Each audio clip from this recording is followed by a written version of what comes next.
Bismillahirrahmanirrahim.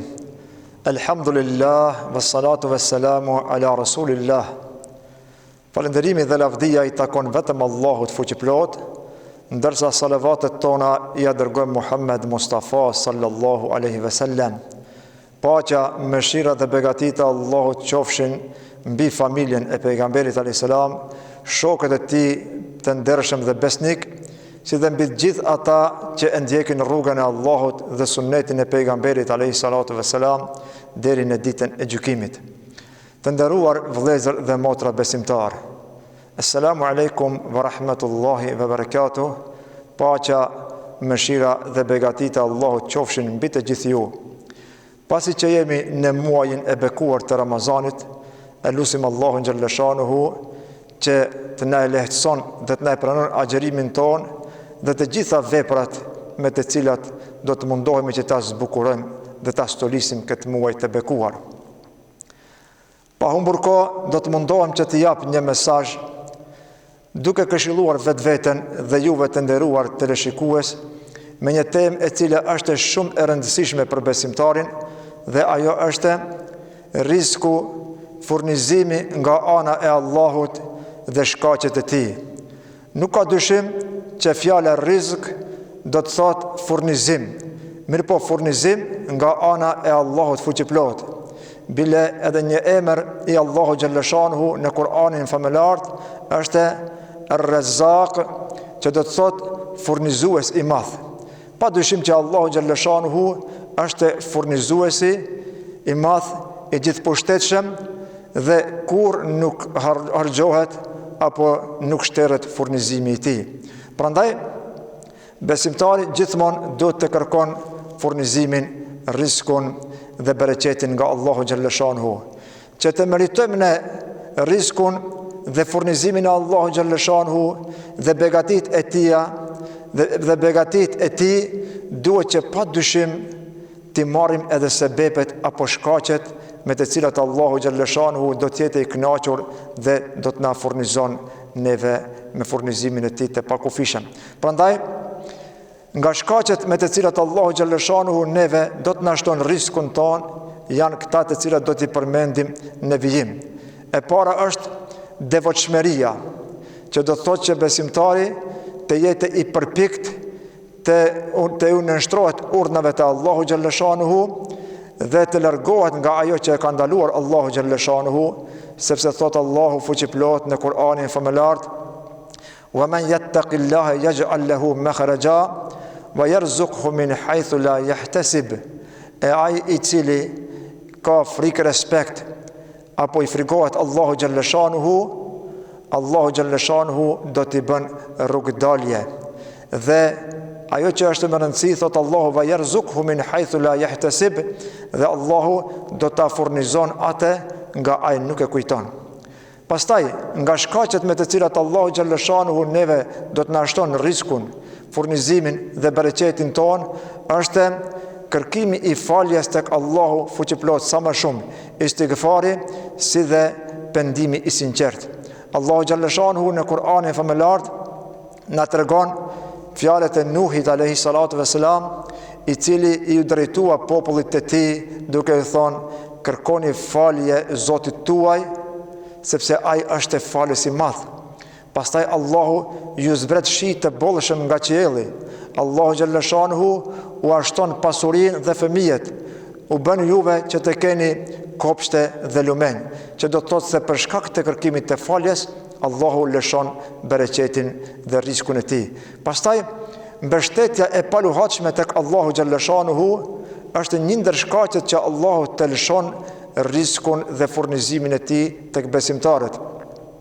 Allahu xhalla shanuhu thot në Kur'anin famëlar: "Wa tawakkal 'ala al-hayy alladhi la yamut", dhe mbështetu tek ai i cili është i gjallë dhe kur nuk vdes. Ndërsa pejgamberi sallallahu alaihi wasallam thot në një hadith: "Sikur ju të mbështeteshit tek Allahu me një mbështetje ashtu siç ai meriton, Allahu Gjallëshanuhu do t'u furnizonte sikur atë shpendin i cili shkon në mëngjes i uritur dhe kthehet në mbrëmje i ngopur. Prandaj mbështetja tek Allahu Gjallëshanuhu është shkaku që Allahu të lëshon begatit e tia të panumërta. Pastaj nga shkaqet me të cilat Allahu Gjallëshanuhu neve na lëshon furnizim është dhënia e pasurisë në rrugë të Allahu Gjallëshanuhu, apo shpenzimi i pasurisë aty ku Allahu fuqiplot është i kënaqur. Prandaj thot Allahu Dhul Xhelal në Kur'anin famëlart, shembulli i atyre të cilët e japin pasurinë e tyre në rrugë të Allahut është sikur shembulli i një kokre apo një fare e cila i mbin 7 kallinj. Çdo kallinj prej tyre ka nga 100 kokra. E Allahu fuqiplot u ashton furnizimin apo mirësitë atyre që ai dëshiron.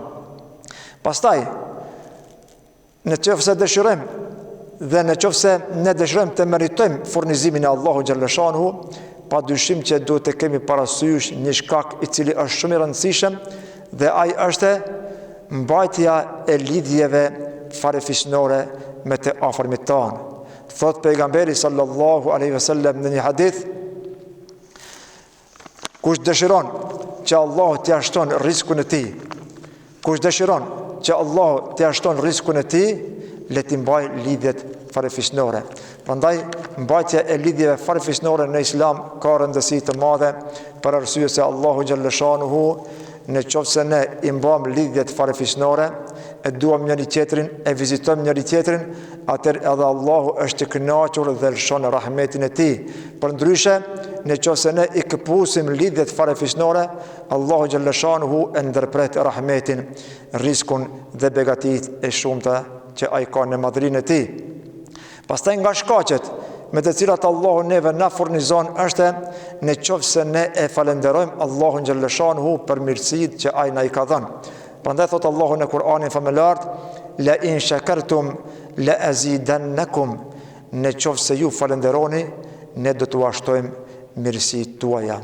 Pastaj nga shkaqet është në qoftë se ne i lutemi Allahu Gjallëshanuhu në mënyrë të vazhdueshme që Allahu Gjallëshanuhu na furnizon me evlat të hajrit, me pasuri halal, që Allahu Gjallëshanuhu na furnizon me dituri, me shëndet, e kështu me radhë, në qoftë se lutjet tona janë të sinqerta, pa dyshim që Allahu Gjallëshanuhu neve do të na jep risk apo furnizim të gjerë për shkak të lutjeve tona drejtuar Allahu Gjallëshanuhu.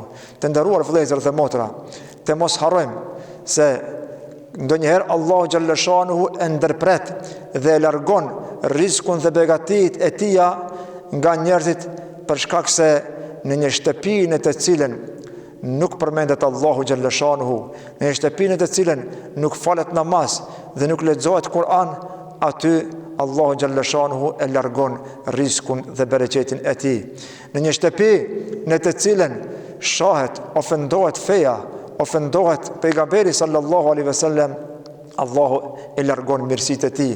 Në një shtëpi në të cilën banorët e saj apo familjarët e saj ushqehen, furnizohen dhe vishen me haram, Allahu Gjallëshanuhu e largon furnizimin e tij. Në një shtëpi në të cilën ka thashë theme, grindje dhe mos pajtime, aty Allahu Gjallëshanuhu e largon riskun dhe furnizimin e tij. Andaj lutim Allahun Gjallëshanuhu që të jemi prej atyre që i marrim sebepet, shkaqet me të cilat Allahu është i kënaqur e Allahu fuqiplot na furnizon me furnizimin e tij të pakufishëm. Të nderuar vëllezër dhe motra, pasi që jemi në muajin e bekuar të Ramazanit, e lutim Allahun Gjallëshanuhu që të na falë, të na mëshiron dhe nga çdo e keqe Allahu Gjallëshanuhu të na mbron dhe me të mirët e tij të pakufishme Allahu të gjithë neve të na furnizon.